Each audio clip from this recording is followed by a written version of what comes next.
屬狗嘅朋友，2026年下半年真正要小去嘅，唔係某啲神秘方位，而係兩類會將小風險越放越大嘅地方。第一類睇落清靜，卻可能冇人管理，冇信號，出咗狀況都冇人及時發現。第二類睇落熱鬧，入面卻可能混雜住賭局、走過快速賺錢嘅誘惑，仲有講唔清嘅責任。好多人以為自己經驗足、人情熟，應該唔會食虧。可生活入面最容易令人放鬆警惕嘅，偏偏就係呢份自信。你而家可以任一任，最近有冇人約你去偏僻嘅地方釣魚、露營影相？又或者有冇熟人拉你入一個不斷傾投資、借錢、擔保同快速回報嘅圈子？今日我哋就將呢兩類地方講清楚，唔係為咗讓屬狗嘅人從此唔敢出門，亦唔代表2026年下半年會發生同樣嘅事情。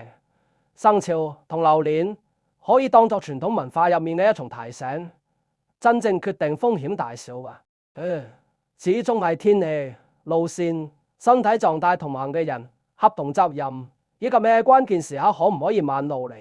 先問大家一個問題：同一座山，點解有人去得輕鬆，有人卻容易遇到麻煩？同一場飯局，點解有人只係食餐飯，有人卻糊裡糊塗應承咗借錢、擔保同投資？問題往往唔止喺去咗邊度，更喺嗰個地方有冇規則，你身邊嘅人有冇邊界，你自己當時係咪又急又累，又唔好意思嘅住。所以真正需要小愛嘅地方，唔一定掛住危險嘅牌子，佢有時係一條朋友圈入面被稱為秘境嘅野路，有時係一間熟人介紹嘅私人茶室，有時係一場睇落全係朋友嘅走告，亦有時係一個日日同你講高收益、穩賺同內部名流嘅小圈子。叫面睇一個安靜，一個熱鬧，好似完全唔同。可深一層睇，佢哋有一個共同點，一旦出咗問題，你可能好難及時停落嚟。天梯地方嘅問題係冇人照應，混亂圈子嘅問題係有人不斷推住你往前走。民間生肖文化常常用某個屬相、某個年份提醒人要收心、要謹慎。我哋唔需要將佢當成必然嘅預言，但可以將佢當成一次生活檢查。尤其而家已經進入2026年下半年，如果你係屬狗嘅朋友，不妨檢查一下最近係咪比平時更急。到時總想快一點，別人一勸就覺得對方小題大做。真正容易放大風險嘅，通常有3個字。第一個字係急，急住趕路，急住賺錢，急住將事情辦成。第二個字係亂，冇瞓好，心入面煩，剛同家人嘈完，腦入面同時裝着好幾件事。第3個字係貪，貪快、貪便宜、貪高回報，亦貪過一點唔肯放低嘅面子。你任一任，一個人又疲憊又急躁，仲唔肯聽勸，再熟悉嘅路，會唔會亦變得疑險？一個人既想賺錢，又怕得罪熟人，仲未睇明立圖，特別吹住簽字，再好嘅關係，會唔會亦變成壓力？古人有句話：早知命者不立扶南牆之下。講得通俗一點，真正懂得珍惜自己嘅人，唔會明知道幅牆已經唔穩，同企喺下面證明膽量。呢度嘅知命，唔係知道邊一日會發生乜嘢，而係知道人嘅能力有邊界。天氣會變化，身體會疲勞，判斷亦可能出錯。仲有一句話：票之子不退，知道幾時該停，好多麻煩就唔會繼續擴大。天氣唔好，該停；路唔清楚，該停；對方一直催你轉賬，該停；就已經飲多咗，該停；情緒上嚟，準備講一句商量嘅話，亦該先停一停。避開而欠唔係認輸，係唔俾危險證明自己嘅機會。人到中晚年已經走過咁多路，真正嘅成熟唔係邊度都敢去，而係知道邊啲地方根本唔值得拿自己去試。梁叔今年64歲，退休前做屋苑水電維修，電線杯咗，水管漏啦，機器唔轉啦，佢總有辦法處理。年輕時佢要常跑地盤、爬樓頂、落地下室，乜嘢環境都見過，所以退休以後，佢最常講嘅一句話就係：我有經驗，你哋唔使擔心。梁叔唔中意晒日大喺屋企，佢中意釣魚，亦中意拿在手機度撮影風景。天氣好嘅時候，佢會約幾個老朋友去郊外走走。老伴雖然有啲擔心，但見佢每次都平安返嚟，也就唔再多講。有一日，釣友群入面有人發嚟幾張相，相入面係一片好安靜嘅水塘，後面係低矮嘅山坡。旁邊仲有一條通往廢棄石礦場嘅小路。發信嘅人話呢個地方唔收費，知道嘅人少。遇到風景亦好，最好凌晨出發，天光以前就能霸到好位置。梁叔一睇就動咗心，佢覺得正規嘅休閒區人多，規矩多，吊一陣就有人提醒呢個唔做得，嗰個唔行得。反而呢種冇人知道嘅地方，先安靜先有意思。佢好快喺群入面回咗一句唔好去，我先走前面探路。夜晚執嘢時，老伴問佢呢個地方有冇人管呢？手機有冇信號？嗰條路係咪開放？前幾日落過雨，山坡會唔會重？萬一有事，別人知唔知你哋喺邊度？梁叔聽得唔耐煩，佢話唔通唔係釣過魚針啊？我年輕時行過嘅爛路多咯，呢點地方算得係乜？你哋就係年紀越大膽越細。再說仲有幾個朋友，能有乜嘢事？老伴冇同佢嘈，佢默默將電筒、乳女常用藥同2支水放落袋入面，又講咗一句：去邊度我唔瞞你，可你至少仲位置發俾我，唔好讓一家人連你喺邊都唔知。呢句話讓梁叔稍微安靜咗一下，不過佢心入面始終覺得老伴太緊張。直到第2日傍晚，住喺樓下嘅一位鄰居來串門。嗰位鄰居參加過正規嘅戶外活動，亦熟悉附近路線。睇到群入面發嚟嘅位置後，佢冇話嗰度有乜嘢懸浮嘅嘢，只問咗梁叔幾個現實問題。第一，石礦場已經廢棄，邊個嚟檢查路面同邊鋪？第二，水塘旁邊冇護欄，如果清晨光線唔夠，腳下閃親點算？第三，前幾日落過雨，相可能係以前影嘅，邊個能保證而家嘅路況？第四，手機冇穩定信號，萬一有人身體唔舒服，點樣講清楚具體位置？鄰居話：你想釣魚冇問題，但冇必要為咗清靜，去一個出咗狀況好難求助嘅地方。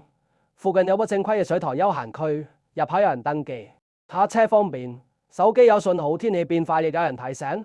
魚唔一定更多，相亦唔一定更特別，但至少大家能平安返嚟。梁叔嘴上冇講乜嘢，心入面卻開始猶豫。嗰晚佢睇見老伴坐喺燈下，一件一件替佢檢查嘢。老伴並唔識釣魚，亦唔知乜嘢魚竿好，可唔可以知道老公幾點出門，有冇帶藥，幾時該返屋企？梁叔忽然明白，自己所謂嘅一次冒險，真正擔心後果嘅唔止係自己一個人喺出面請求，屋企嘅人卻要替佢懸住心。如果就係為咗證明自己膽大、經驗多，咁樣嘅證明到底值唔值得？最後我哋將地點改到咗正規嘅休閒區。嗰日幾個人照樣釣咗魚，亦照樣影咗相，入口有人登記，路邊有清楚嘅提示，手機能打通。午後天氣轉陰時，管理人員仲提醒大家早啲收拾。等到屋企，梁叔將魚放落廚房，對老伴講咗一句話：原來安全唔係少咗自由，係多咗一條返屋企嘅路。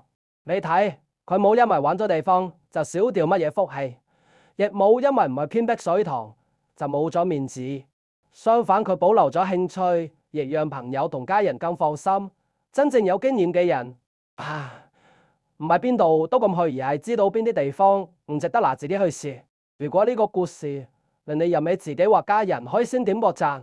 將下面兩類地方嘅判斷方法聽完，唔係讓大家對號入座，自己嚇自己，而係希望你下次遇到類似邀請時，多問幾個問題。少靠一點僥倖。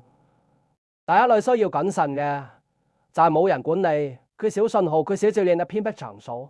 呢度要講清楚，同埋所有山區都唔會得，亦唔係露營、釣魚同戶外活動都危險。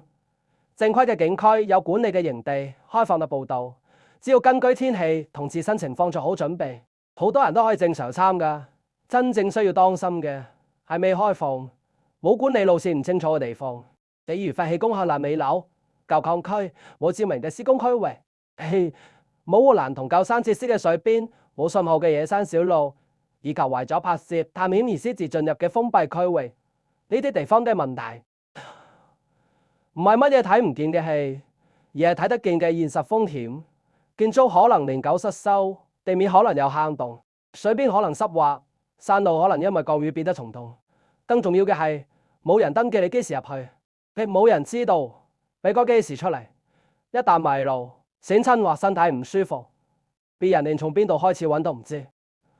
所以判斷一個地方能唔能去，先別問佢係咪所謂嘅吉位、空位，你先問5個問題：有冇人管理？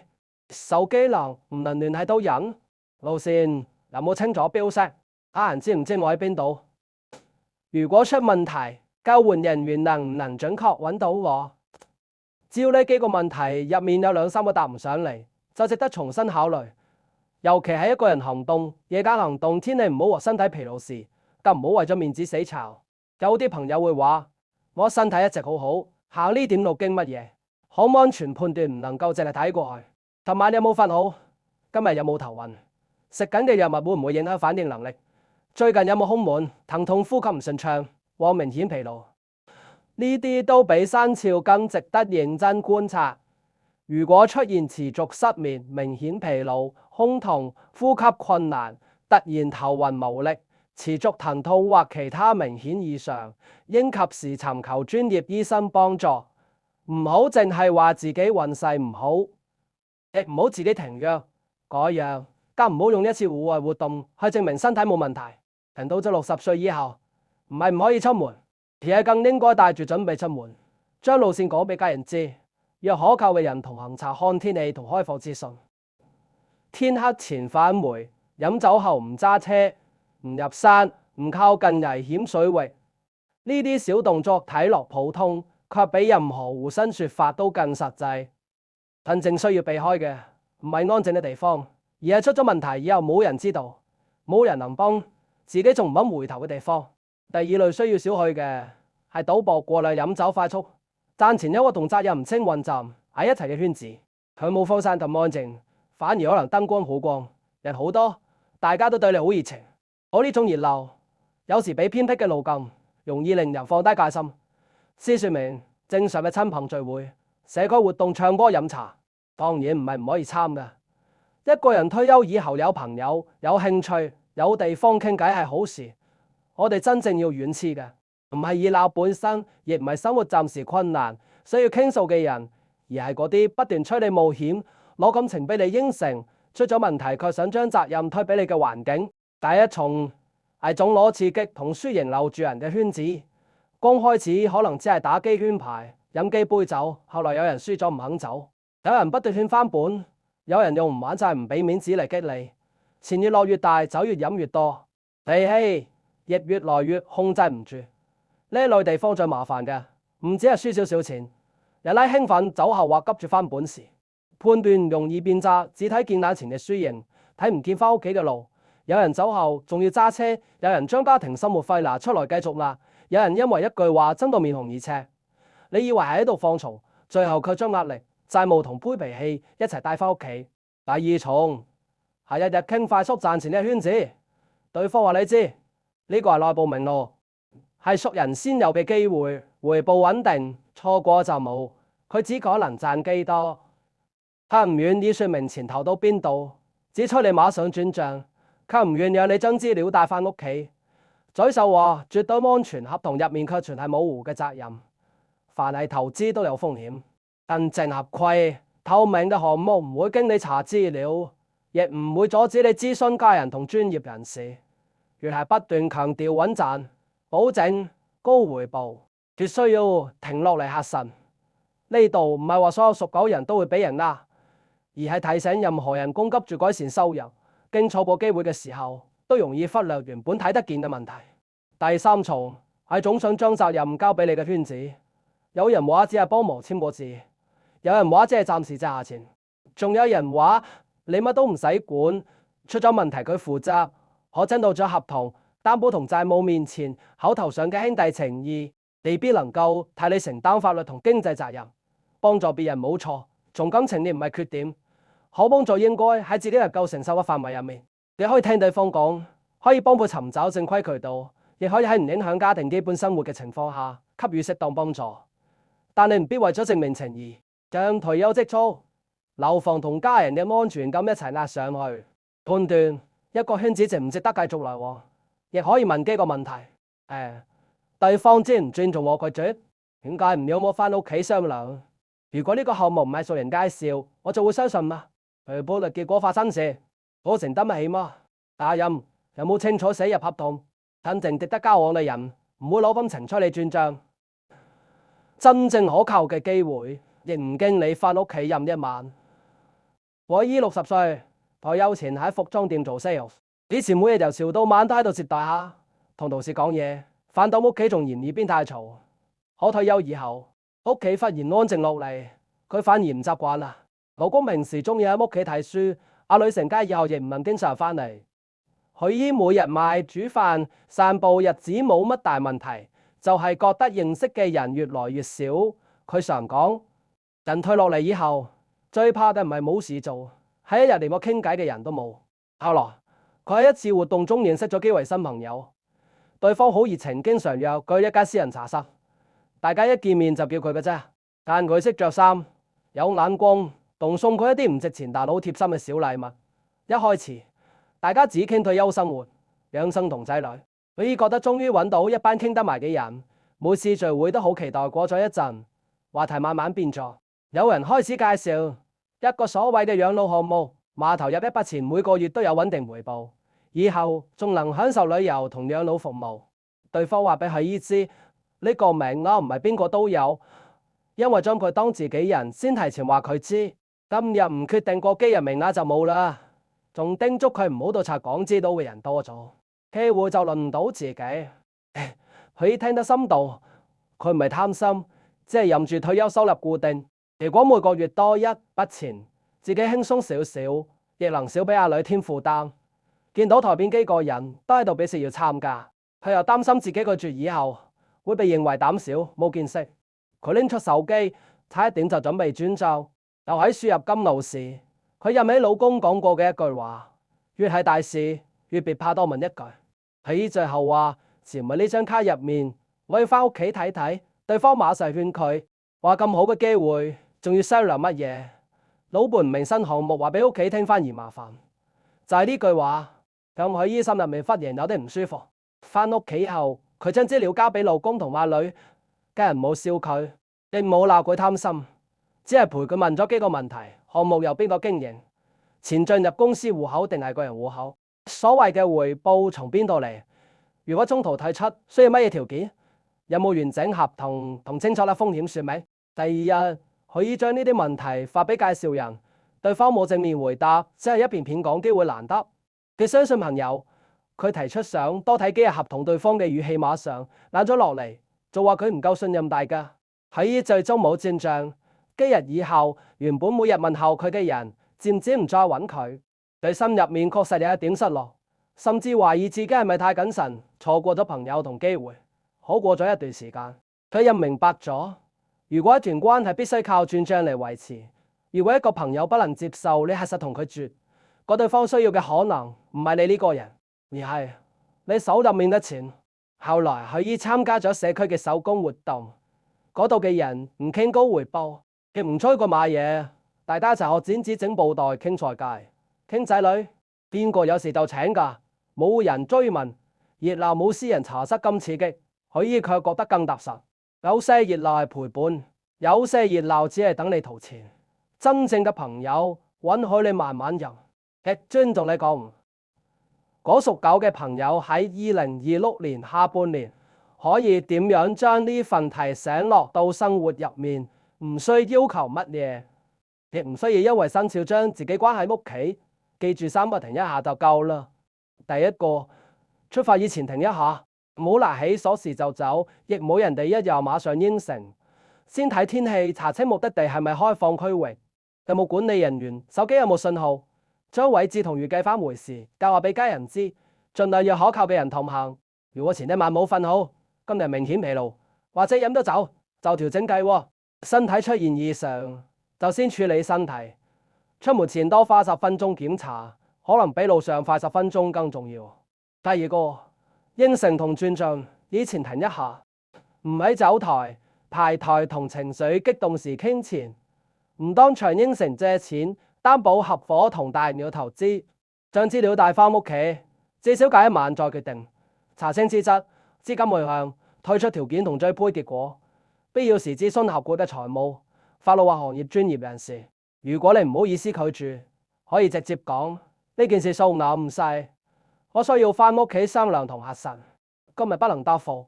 真正尊重你嘅人會俾你時間，只想利用你衝動嘅人先會經你冷靜落嚟。第三個，逞強同發火以前停一下。有人話你膽細先別急住證明，有人同你抬槓先別急住爭贏，有人將難題推俾你先別急住話包喺我身上。深呼吸3次，走開幾分鐘，再問自己：我而家真嘅係原則定係面子？呢件事聽日處理會唔會更清楚？好多麻煩並唔係因為一個人永遠判斷錯誤，而係佢喺判斷唔清時依然唔肯停落嚟。願意停一下唔代表冇能力。恰恰說明你知道自己嘅健康、積蓄同家庭比一時嘅面子重要。今日夜晚你仲可以拿出一張紙寫低2欄：第一欄最近準備去嘅地方；第二欄最近準備應承嘅人情同錢財事項。每一項都問自己幾個問題：有冇人管理？有冇人知道買邊度？責任清楚嗎？最配結果能承受嗎？家裏人知道嗎？如果其中2項答唔清楚，就先唔好急住行動。人到中晚年，平安唔係你喺屋企乜嘢都唔做，亦唔係因為屬狗就處處驚。平安係睇見風，然後依然能夠清楚選擇。你可以出門，可以交朋友，可以做自己中意嘅事，只係要選擇有規則、有邊界、有尊嚴嘅方式。唔必用冒險證明自己最有膽量，唔必用借錢擔保證明自己講情義，唔必用走局賭局證明自己合群，亦唔必用一次快速賺錢嘅機會證明自己仲有本事。真正值得守住嘅係身體平安，係多年積存落嚟嘅生活底子，係出門以後有人知道你嘅去向，係遇到大事時仲有家人願意坐落嚟同你商量。傳統文化上講福氣交運，往生活入面睇，所謂福氣唔一定係突然得到乜嘢，而係該慢嘅時候慢落嚟，該拒絕嘅時候講得出，唔該求助嘅時候願意開口，該返屋企嘅時候碗入面仲有一盞燈。最後送所有屬狗嘅朋友4個字：平安為先。願你出門有人掛住，返屋企總有燈光。願你面對誘惑能夠冷靜，面對人情能夠守住邊界。願你身體唔舒服時唔再死撐，遇到大事時願意同家人商量。如果你亦認同真正嘅平安唔係靠僥倖，而係靠清醒，等神徒彼此提醒。歡迎喺評論區留低平安為先，亦可以講下喺偏僻危險嘅地方同誘惑混亂嘅圈子之間，你覺得邊一類更容易被忽略？如果今日嘅內容俾你帶嚟提醒，歡迎點個讚，訂閱我哋嘅頻道，亦可以轉俾家裏屬狗嘅親人朋友。轉發唔係為咗嚇唬邊個，而係提醒彼此出門慢一點，應承事情慎重一點，涉及錢財多核實一點，遇到大事多商量一點。本期內容主要從傳統文化、人生經驗同生活風險觀察角度分享，唔代表生肖能夠決定一個人嘅事故、健康或錢財結果，亦唔構成醫療投資、法律或其他專業建議。身體出現明顯異常唔舒服、疼痛持續失眠或嚴重情緒問題時，應及時尋求專業醫生或心理健康人員幫助。涉及投資、擔保同重要合同時，亦請結合自身情況，必要時諮詢合括嘅專業人士。願你唔因一句生肖提醒而恐慌，亦唔因自己經驗豐富而大意。願你行嘅每一條路都知道幾時前進，幾時回頭。願你進入嘅每一個圈子都有人情，亦有邊界。願你守住健康，守住積蓄，守住屋企嘅和氣，將2026年下半年嘅每一日都過得清醒、穩當、平安。